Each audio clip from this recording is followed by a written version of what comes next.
Most peacemakers are burning alive in silence, and no one sees them. Not because they hide it, but because they've been trained to make their suffering useful, to translate tension into calm, to turn discomfort into hospitality, to smile while disappearing, and we call them kind. But kindness that demands your erasure is not a virtue, it's a survival strategy. You learned it young, maybe you don't even remember when it started, only that being quiet felt safer than being real, that it was better to offer comfort than to need it, that your sadness was inconvenient, your truth too sharp, your anger a threat. So you buried those things under politeness, under compliance, under a smile that they mistook for peace, and they praised you for it. So easygoing, such a good listener. You never caused any trouble, but they never asked where you went. They never noticed how carefully you monitored the room before you spoke, how you learned to read other people's moods better than your own, how your silence became a skill, and then a role, and then a mask you forgot you were wearing. Carl Jung once said, "I would rather be whole than good," but they taught you the opposite. They taught you to be good, even if it meant being hollow, to be loyal, even if it meant being invisible. You became the calm in their chaos, the one who filled the cracks they refused to name. But no one asked what cracked in you. There's a story from Thailand of a golden Buddha covered in clay. Monks disguised it centuries ago to protect it from invading armies. Over time, everyone forgot what was underneath until one day a crack appeared. And through that break, the gold shone through. You are that statue. You were never meant to be clay, but you became what they needed you to be, to survive. And survival is no small thing. But you've done enough surviving. Now the cracks are showing. Now the weight is shifting. Now the voice beneath the smile is asking, what if I don't want to keep the peace anymore? And that question, that whisper, that's not a rebellion, it's a return, because you were never meant to be a mask. You were meant to be seen.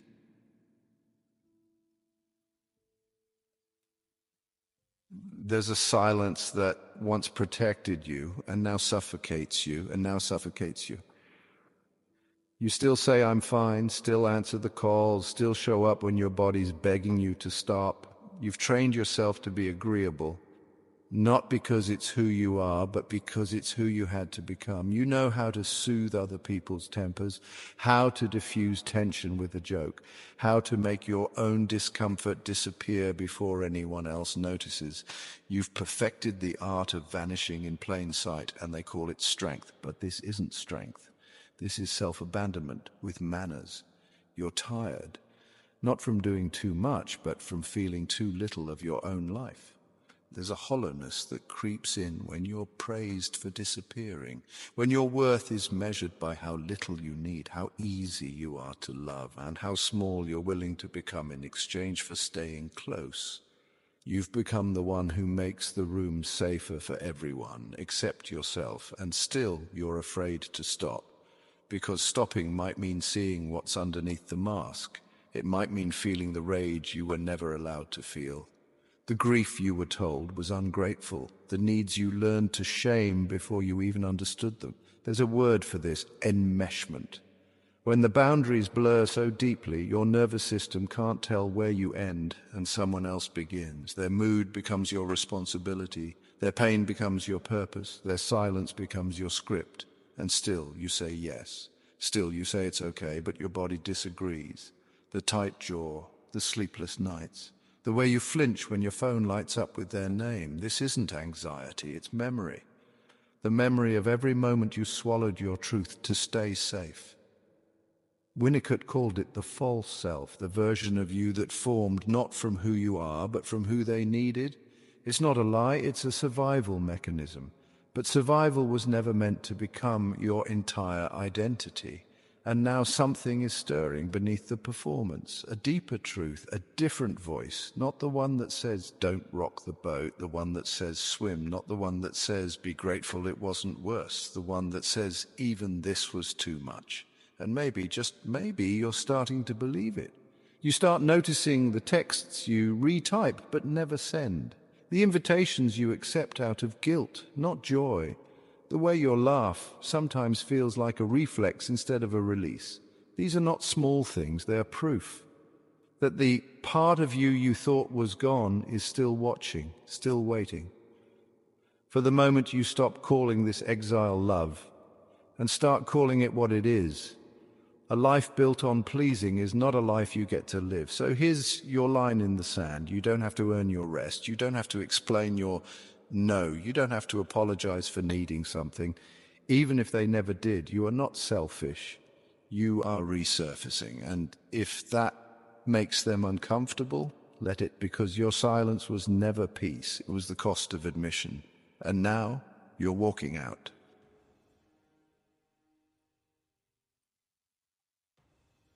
It doesn't begin with screaming. It begins with forgetting what your own voice sounds like. With the way your breath shortens when your phone rings, the way your body tenses at the smallest request, the way your yes no longer means anything because it's never really been allowed to mean no. For years, you've mastered the art of emotional translation, taking other people's chaos and turning it into calm, taking your own truth and sanding down the edges so it won't offend. You've kept the peace. At the cost of your nervous system, at the cost of your joy, at the cost of the child inside you who's still waiting for someone to say, you don't have to hold this anymore. And then one day it breaks, not in a dramatic firestorm, but in a quiet, uncontrollable cracking. It happens when someone asks too much for the 100th time, when someone calls you easy, when someone tells you again how much they rely on your strength while never once asking what it's costing you. And something snaps. You don't plan it, you don't perform it, you speak, not polished, not perfect, but real. I can't do this anymore. And for a moment, the world stops. Because they're not used to hearing you like this. You're not used to hearing yourself like this. But the words keep coming. The tears follow, and underneath them, rage. Not the kind that destroys, the kind that reveals. This is not a breakdown, it's a remembering. Jung said, until you make the unconscious conscious, it will direct your life, and you will call it fate. This is your unconscious, rising, your shadow, the part of you that's been collecting every unspoken truth, every unmet need, every swallowed no, every masked heartbreak, and now it's done being quiet. You were taught to fear your anger, to bury it beneath grace, to believe it made you dangerous. But here's the truth they never told you. The fire you fear inside you, that's not destruction. That's your soul trying to get your life back. Like Vasilisa and the burning skull, you return from the forest of silence holding the truth in your hands. You set it down in the middle of the room. And yes, it burns, because truth does that. It scorches illusions. It reveals what false peace tried to hide. And they may not understand. They may recoil, because they were never asked to carry what you carry, because your silence served them. But it doesn't serve you anymore. You were never meant to live inside a performance. You were never meant to be the translator of everyone's pain but your own. This fire, this sacred rage, it isn't the end of who you are. It's the beginning of who you were before you were trained to disappear. So when your voice shakes, let it shake. When your truth hurt, let it hurt. Because this is the moment the mask cracks and the gold beneath it finally, impossibly shines through.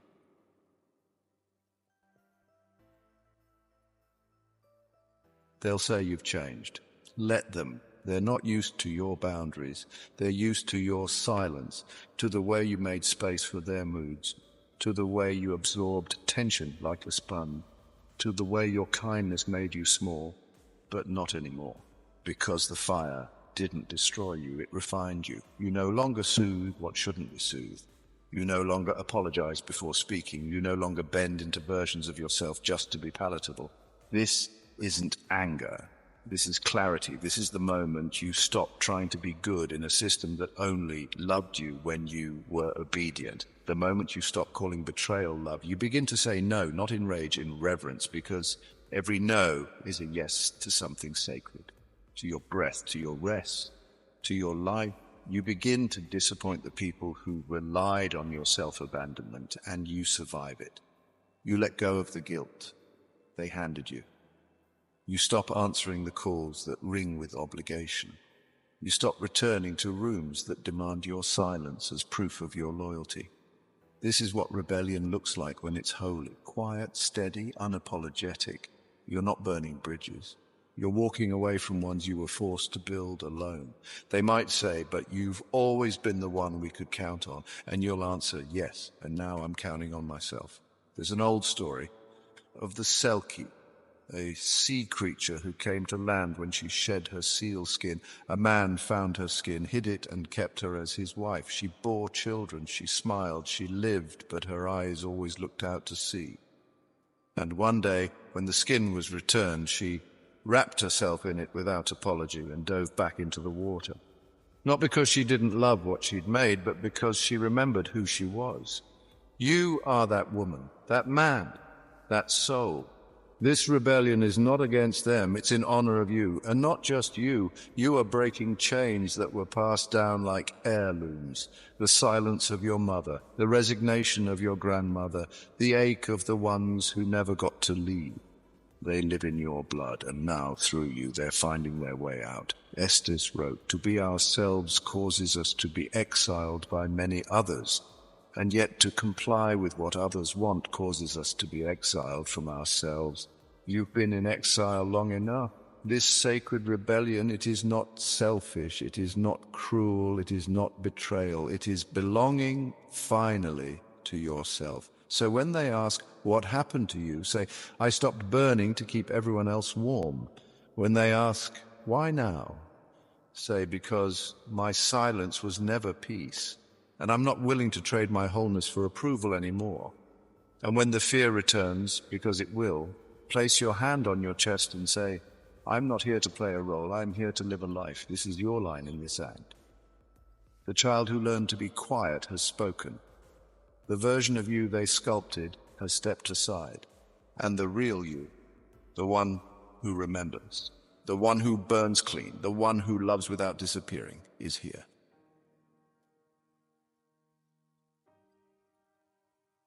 There is a silence that doesn't come from fear, but from finally feeling safe.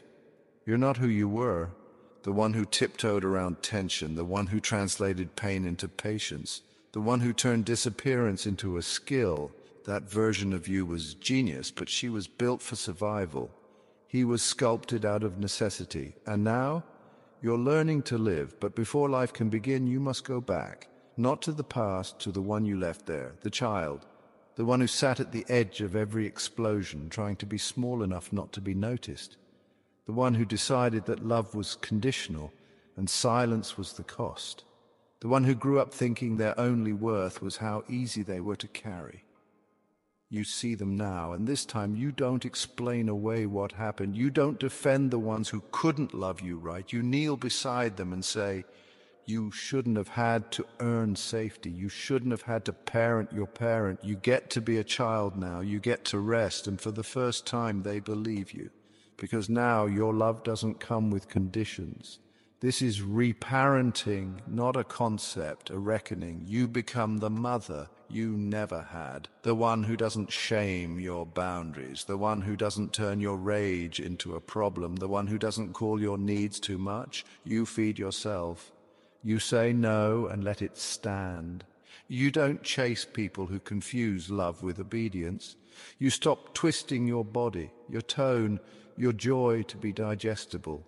You realize joy is not indulgent, it's information. You let your grief sit at the table. You don't hide your tenderness under sarcasm anymore. You listen when your body says not this, and you honor it. This is individuation. Jung didn't define it as becoming new. He said it was the process of becoming yourself, not the self you were told to be, the one who was buried under someone else's unfinished story. You are unburying now, and what you find beneath the silence isn't brokenness, it's brilliance. That version of you, the one you thought was too sensitive, too loud, too angry. They weren't a problem. They were the truth you weren't allowed to live. Now, you live it with boundaries, with softness, with no apologies. You write again, dance again, rest again. You speak your name like it's sacred because it is. You take up space without translating yourself. You stop making your pain poetic just so others can swallow it. And when doubt whispers, you answer, I am not too much. I was unfinished. I was not selfish. I was silenced. I am not hard to love. I'm just no longer performing for it. You don't need anyone else to validate this, because every time you choose yourself, you validate the child who had to wait for that choice, the one who no longer waits because you came back for them, and this time you stay. As Rumi wrote, the wound is the place where the light enters you, and now you know that light was always yours. It was never gone, just waiting, just buried. You were not made of the mask. You were the gold underneath, and this time you let it shine.